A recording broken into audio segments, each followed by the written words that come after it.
G'day guys, Shawnee from Life and Tennis. Boy, it's been a long time since I've put a video up, probably since December last year, but I thought I'd get back on the horse and do a little bit of a reflection on my experiences working at the Australian Open this year for Tennis Australia. So yeah, got the opportunity again for the second year in a row to work in the editorial team under Vivian Christie, who's the managing editor of the editorial team at Tennis Australia. Yeah, to basically cover the full 3 weeks of Oz Open craziness, which is a very enjoyable experience as it has been the past 3 years that I've been doing it. So this is the second year I've done it for TA and the third where I've done it as, as a media person. Yeah, my experiences this year, I would say, were a little bit different to past years. So look, if I was to start with my overall reflections of the tournament, in general, probably one of the there's no, I guess, nice way of putting this, but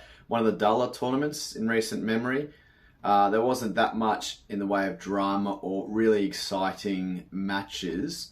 That is until probably the men's semi-final day, and there were some exciting women's matches too. I don't want to, sound sexist by saying that, but the men's semi-final day was, for me, the highlight of the tournament, just because you had two classic 5-set matches between, four of the best players in the game right now. But the notable women's matches I can think of leading up to that were Coco Gauff against Karolina Muchova. That was a great match. The women's final was a great match as well. I was really enthralled by that one. And there were some notable other matches that were interesting, but I would say by and large, the tournament itself didn't really provide that many exciting, matches compared to previous years. So yeah, probably one of the least exciting that I've watched in recent years. Just my feedback. It's obviously, it's no fault of the players, it's just the way it was. I think also because a lot of by the time we got to the second week, the fourth round and quarterfinals onwards, a lot of matches were pretty straightforward. Like in the men's, three sets or four at most, and in the women's there were a few 3-setters, but a lot of straight sets wins. And you had Sabalenka, going through without dropping a set. Rybakina went through without dropping a set. You had, and a lot of those sort of top players not really being troubled too much. Pretty straightforward results overall. So, which is, I guess that's what you expect at a tournament, but probably one of the reasons why we love watching the tennis is because of the upsets, because of the drama, because of the new stories, the new exciting players coming through, or a surprise packet where, someone who you wouldn't expect to have a deep run at a slam does. There wasn't that much of that happened this year compared to the last couple of years. So just my overall reflections of the tournament itself.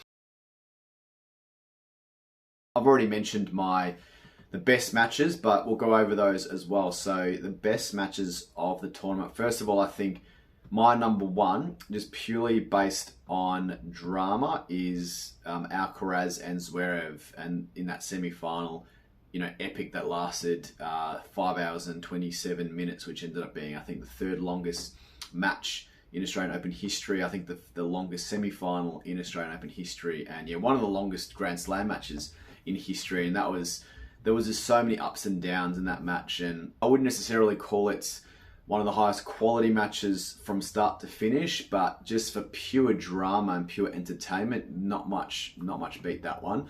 Probably the second match I can think of after that would be the Djokovic-Sinner epic that night, actually, which was probably higher in quality.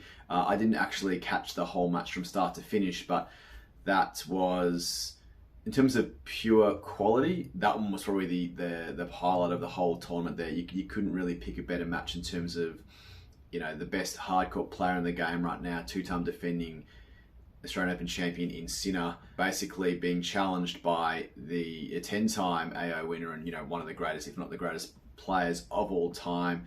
At 38, still going toe-to-toe with the top player in the world, and basically him hitting just precision serves, battering ram, forehands, and just consistent depth to just continually put Sinner under pressure. And you don't see it very often, especially on hard court against Sinner. Very, very rare to put someone like Sinner consistently under pressure the way that Novak did. So that was an incredible match.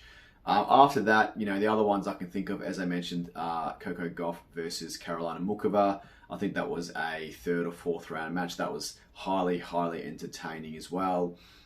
Coco Gauff had to sort of figure a way out. I think she won the first set, lost the second. Muchova lifted her level. She plays a very crafty sort of all-court game, and she had to lift a level in that third set to win that match. And she really picked up her serving in that last set, which Gauff has often. That's probably one of the weaknesses in her game, is her serve. So that was a high-quality match. The women's final itself was a great match.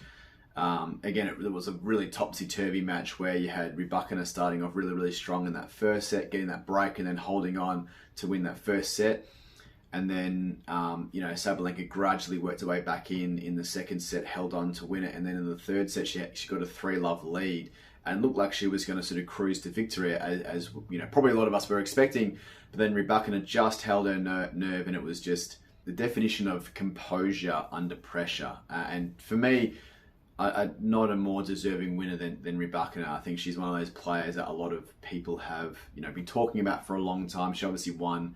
She had a great year in 2023. She won Wimbledon that year. She made the Australian Open final, lost to Sabalenka, in that final, and I think probably had a tricky couple of years. But she finished the year really, really strongly last year. Won a couple of tournaments, including the Turin finals on the WTA circuit in Riyadh.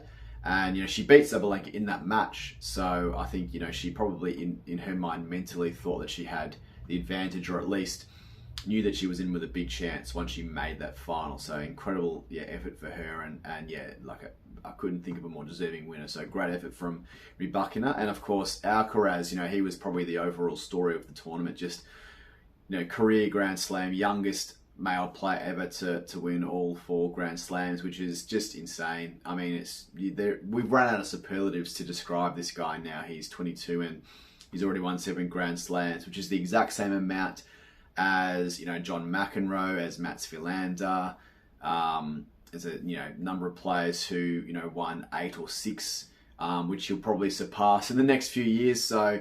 And then before you know it, he'll be getting up there. It'll be maybe Pete Sampras's record next, and then obviously you've got the big 3 after that, which is still, you'd say, a long way away. But he's already got 7 and he's 22. If he's going at the rate that he's going currently, I find it very hard to see him not breaking all those records. Obviously Sinner's probably gonna still win a couple here and there, but at the moment it's really looking like Alcaraz is almost a passing Sinner in that sense. Like, I still think Sinner is a good enough player that he'll rebound and he'll have a good French Open. I think he'll be looking to, kind of move on from that for him, that heartbreaking final last year, and hopefully go one better and win it. And then Wimbledon, is always kind of very open tournament. And then US Open, again, you'd still say Sinner probably goes in.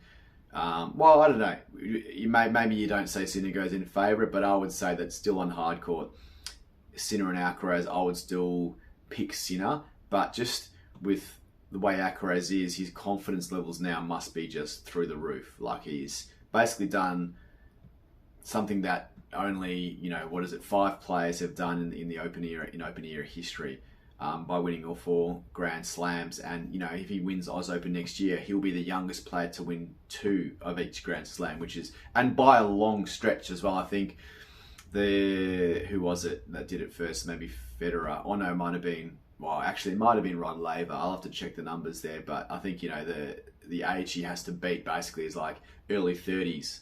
So at 22, Alcaraz still has like 10 plus years to try to win one more Australian Open, and he'll break that record too. So he's already starting to break these records that it took Rafa, Federer, and Novak years and years and years to break, to create. So he's already breaking those barriers, and he's going to start to create his own records, which is just phenomenal. So yeah, amazing achievement for him. I think maybe what I'll do next is I'll talk a little bit about my experience, working for Tennis Australia as a journalist, and just working in the media centre there, and what the comings and goings are like, and the sort of stories that I was covering, because I feel like it's a side that you don't really see talked about too often. And look, I would definitely say it's a great experience, it's a great opportunity. There's definitely restrictions and limitations when you work for the national body of tennis, because you can't say certain things. Like, as an example, you're not allowed to mention Russia or Belarus because of the war in Ukraine. So that's one of those things where you're a bit restricted on. Also the fact that being the national body of tennis and especially writing on the Australian Open website, ausopen.com.au. Australian Open is known as the happy slam. So all your articles basically have to be very upbeat and positive and all that, and use that sort of language. So if you're in any way like negative or disparaging of players or whatever, or a certain issue or drama that you saw, that would very, very quickly get edited out of the article. So which is not to say that like I'm not the type of writer that's going to be like, just laying it thick on a player, or just being super negative about certain things. But I feel like, yeah, it does restrict you a little bit. You don't have the overall freedom to kind of write the way that you would like to write, especially not if I was writing for, one of the bigger media outlets or publications like, the Herald Sun, The Age, The Guardian, Channel 9, all the rest of it. So where there's probably a bit more freedom there. But overall, like, I covered a broad range of matches and feature stories. So look, if I was to sort of very briefly describe my kind of day-to-day, like what types of stories and angles that I was covering in my articles, I would say they were between essentially like a match style report and feature stories. They're kind of the two main ones, and that doesn't still involve lots of research. It involves going to press conferences or interviewing players one-on-one. It involves obviously watching the matches, getting quotes, and just picking up anything around the grounds, any extra little color to possibly add to the article. Plus also all the data and all the stats that go into the number crunching and stuff, because that's obviously another very interesting aspect of writing about tennis, is looking at the data and the analytics and all that kind of stuff, because there's often like records that are broken and all that type of stuff, and just first time things that might happen at a Grand Slam, like the first time that this has happened. Like for example, in the women's, there was the first ever 3-set tie break ever. So every set was a tie break essentially, which was the French woman Jacquemot against the Ukrainian player Marta Kostyuk, which I'm definitely not pronouncing their names correctly, but that's the first time we've ever had 3 tie breaks in a women's match, in a best of 3 women's. And I think the reason why that is, at the Australian Open,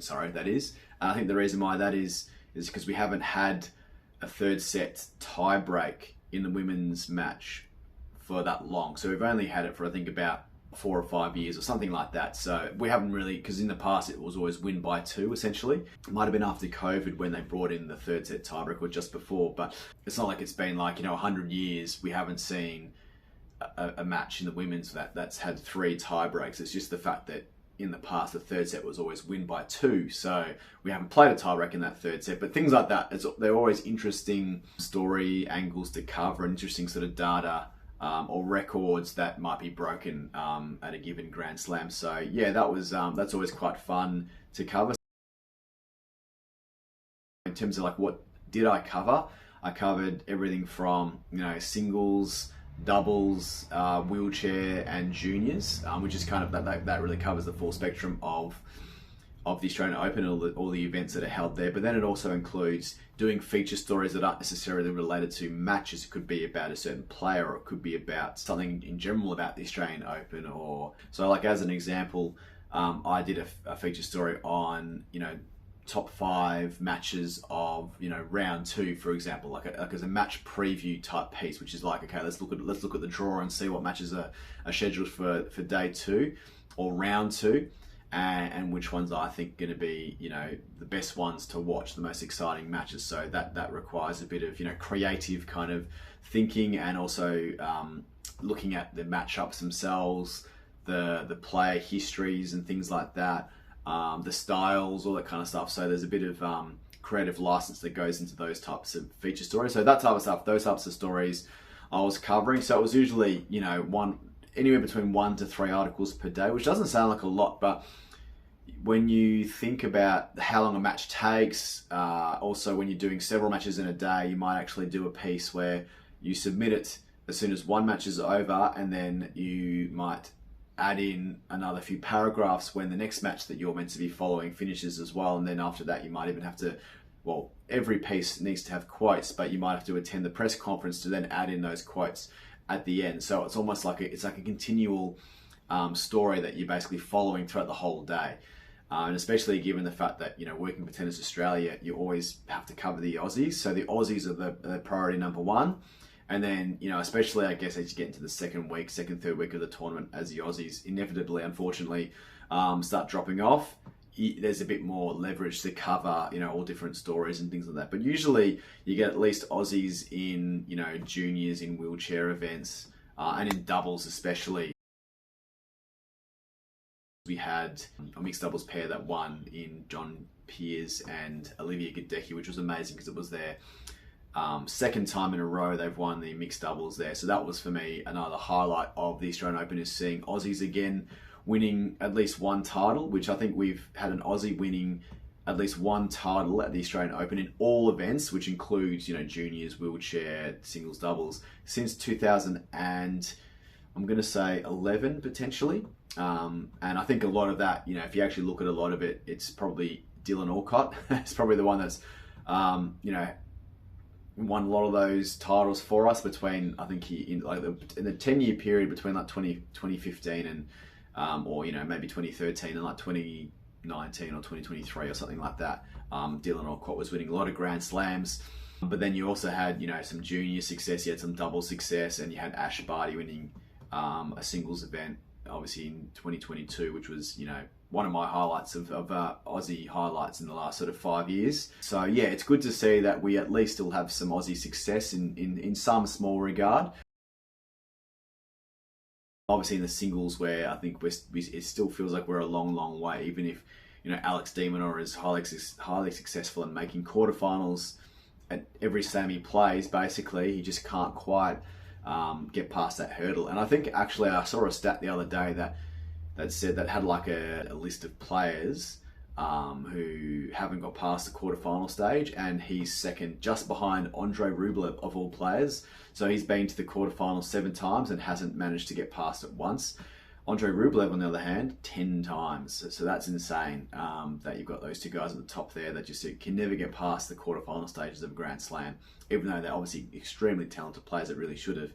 So yeah, interesting to see what Alex de Minaur does in future tournaments, but I still think at the moment he's quite far away from Alcaraz and Sinner. But then again, you look at every other player on the tour and you say, who's actually close apart from Novak? He's the only one that you would say can beat either of those guys on a good day. But the problem is, again, it just proves that you can beat one of them, but you can't beat both in the same tournament. It just hasn't been done in a long, long time. So yeah, especially at Grand Slams.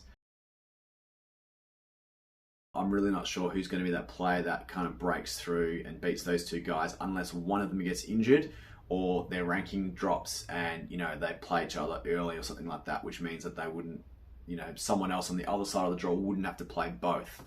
But at this stage, it seems like you've always got to play pretty much both. You would have to beat both, to be able to win a Grand Slam. So, which, just seems like it's a monumental effort and almost the biggest challenge we've ever seen in tennis, even when the big three were playing, which is kind of hard to believe. It's hard to say whether that's a detriment to the quality of the rest of the field, or if it speaks to how strong Alcaraz and Sinner are. Maybe a little bit of both, but yeah, I think, I can't really see anyone else that's been really, really that close to beating these guys other than Novak.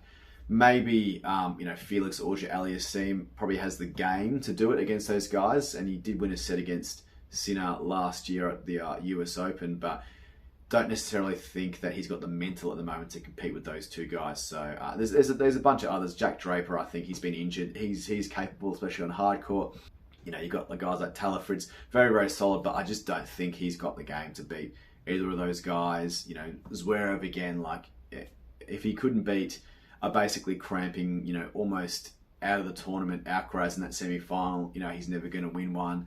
That was his big chance to at least have a crack, because then he would have played Novak in the final, which would have been extremely interesting. And especially if Novak's body, didn't hold up, then, Zverev potentially could have won his first Grand Slam, but, he couldn't quite get over the line against Alcaraz. So, yeah, tough pill to swallow for him again.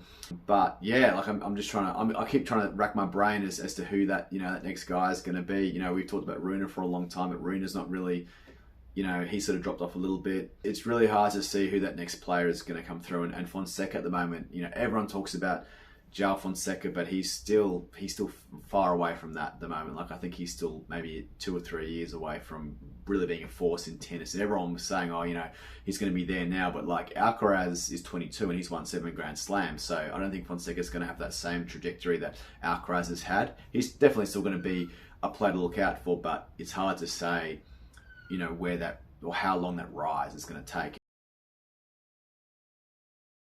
And in the women's side of things, it is very interesting because you have had, you know, Aryna Sabalenka's probably been the most dominant, almost consistent, let's say, player on the WTA tour, but you've still had, you know, Coco Gauff, you know, won the French Open last year.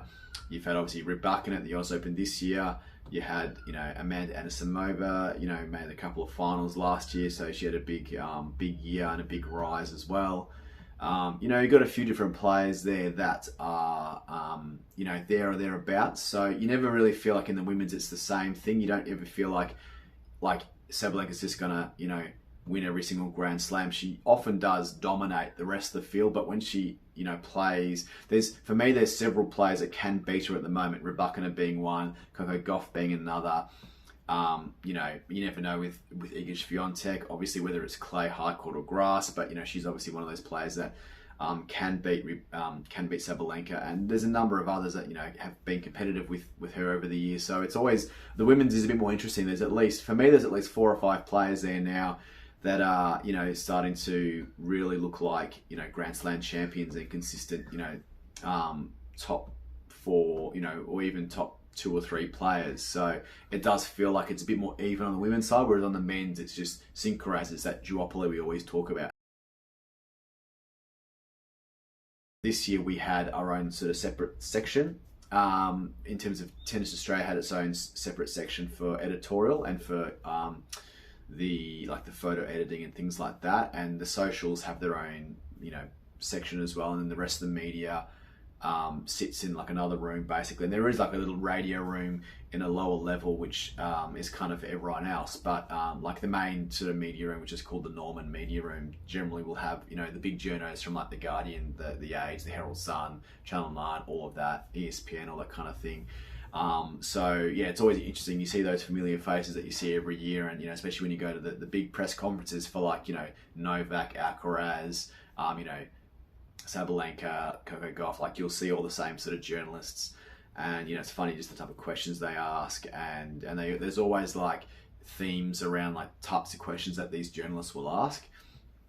So I always find that very interesting, and you're getting that access to every player's interviews is always, you know, amazing. It's so interesting when you get to ask a big player a question and they look at you and they, you know, respond to that question. It's a big thrill. It's always very exciting to do that. And you know, I've always enjoyed that aspect to it. And I also do love talking to Aussies as well, because the Aussie players always tend to be quite down to earth and quite relaxed too. So especially, you know, maybe the doubles players or players that don't, you know, aren't on high on everyone's radar. They're always very interesting to talk to as well. So that side of it's fascinating. But yeah, in terms of like, yeah, overall the whole media experience, yeah, it's an interesting one. You always feel like you're covering a sport you love, but in a kind of like unusual way. Like you're doing long hours, and sometimes you're following a story and you're expecting it to go a certain way, and then when it doesn't, you've got to change the kind of the focus of your story or what you're writing about. And sometimes even you might be following, like for TA, for example, if we had a day where the Aussies didn't win, like no Aussies won, you basically wouldn't really cover a story. You wouldn't even write an article up. It might get mentioned in another piece, because there's always so much going on with TA, and you know, all the different articles that do get published regularly throughout the day, whether it's, as I said, you got preview write-ups, you've got like what they had AO download, which was, you know, all the stuff that happened on that day. You've got, you know, obviously match reports, you've got your other feature articles. So there's always a lot going on. And sometimes you get so caught up doing what you're doing that you don't actually really get to fully enjoy the whole experience of the AO and really focusing on what's happening around the grounds. It's just purely, you're so, you know, single-minded with what you're covering, which is, you know, there are the pros and cons around that. But I think overall, especially by the last couple of days, because there's only, a few matches by the end. By the time you get to like semi-finals day, there's only that, limited amount of matches left. You do tend to be able to, kind of enjoy all aspects of the tennis. As long as you're hitting your deadlines, it's always a great experience. So yeah, thoroughly enjoyed it. Definitely had its ups and downs, probably more than past years. There are a few sort of, slower moments and a few stories that I wasn't that thrilling, some of the articles I was writing about. But again, that's just because there's so many different story angles to cover. Sometimes you just get thrown a story and go, okay, cool, I'll cover that, that's fine, whatever. You just kind of do what's right by the team, just make sure that TA is getting that full coverage of everything that's going on at the Oz Open. So that side of it was interesting. What I might actually also very quickly finish with is just talking about the crowds, because I know it's something that a lot of people were talking about. One of the big criticisms of the Oz Open this year was the crowds that were coming through, like the sheer number of, over 100,000 people every day, which a lot of people were saying just too many people being let in, and not enough seats to cater for everyone. The queues were ridiculous, and especially given the heat, how hot it was throughout the whole sort of 3 weeks.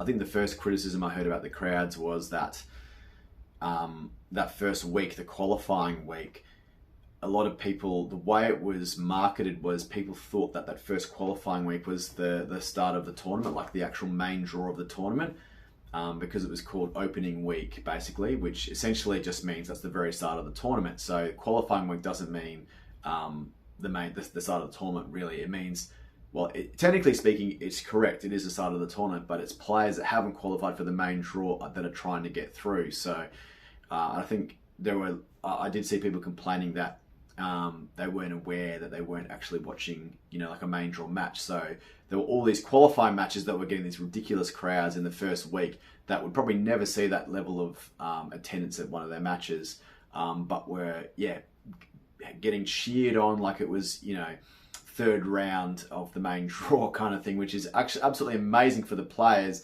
Maybe as a spectator, you're thinking, this is a big deal. Like, this is, if they win this match, they're through to the next round. Whereas realistically, technically they are, but to qualify for the main draw, you have to win 3 matches in a row, or 3 matches basically in total, but you've got to win 3 matches in a row.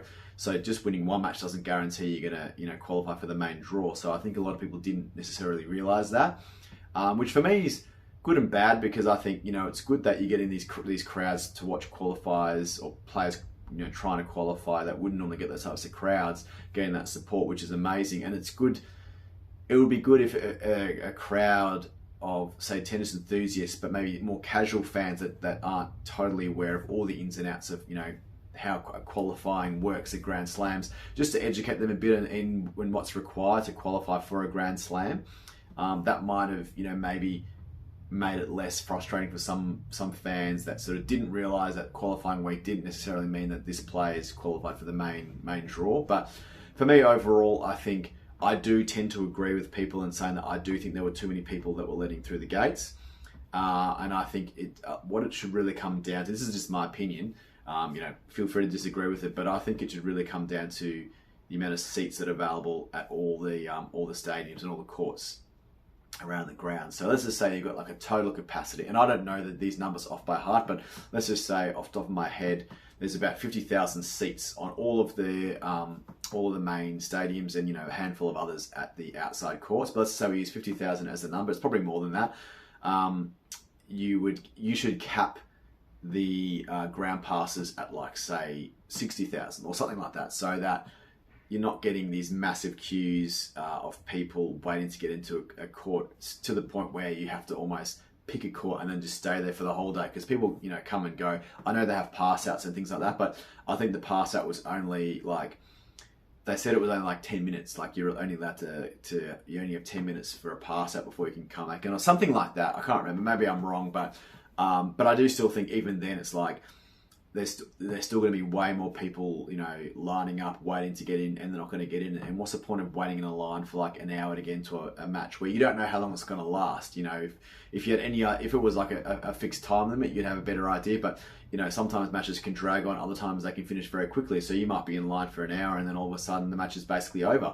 And it's like, well, what was the point of that? I waited in line only to watch like the last half an hour of this match. So, you know, that for me, I think is they could do it a bit better next year, but I don't think it's going to happen. I think Craig Tiley is going to try to continue to make it, you know, bigger and better, depending on whether or not he is still going to be the tournament director. That was one of the big stories, you know, throughout the tournament. But you know, assuming he's going to be there, you know, and he's already made the comment that he wants to see best of 5 sets in the women's as well as the men's. And I think he was talking about from the second week onwards. So from basically like 4th round onwards, both men's and women's would have 5-set matches, and then the first 3 rounds, including the men's, would be best of 3. That would be very interesting. And I'm not totally against that. Like, I'm sort of up for that idea. I'm open for that idea. I'd love to see women compete in best of 5 set matches, because I know that's one of the, you know, well, it's a sticking point for a lot, but I know there are people out there that have problems with, I guess, like, let's just say like the equal pay side of things, when women don't play as long as men, for example, or even like other arguments on the other side where some women might say that, you know, the men's matches tend to be more exciting because they get to play best of 5 sets, whereas women only get to play best of 3, so they don't tend to get as, that women's matches aren't highlighted as much in that sense, which is, I can see both arguments, but I think if you had best of 5 sets in both, and also best in 3 early on, then, you know, I think that would make it totally even, totally level playing field, and then you could sort of see the quality of tennis that these you know, brilliant players perform, you know, match in, match out. So that's yeah, I'm definitely up for that idea, but I think maybe cut the crowd size a little bit. That would be my only kind of, or my main criticism. But yeah, apart from that, guys, I think that's basically covered everything. There's obviously a lot I could talk about, but I don't want to, you know, waffle too much in this video, just especially given that I haven't done a video in a long time, and I don't want to you know, bore you with all the very specific details that only I find interesting. So yeah, very curious to hear if any of you guys managed to get around to the Australian Open, whether you live in the country or you flew in to watch it, whether you watched any of it overseas, and who you know, what matches you enjoyed, what players you were following, and whether you were, you know, happy for to see both Alcaraz and Rybakina win, and any other matches, whether it's doubles, juniors, or the wheelchair events, any players as well that you enjoyed watching and seeing, you know, seeing win the title or seeing them get success. Yeah, always keen to hear your feedback, guys. But as always, please like and subscribe for more life and tennis related content. Cheers, guys.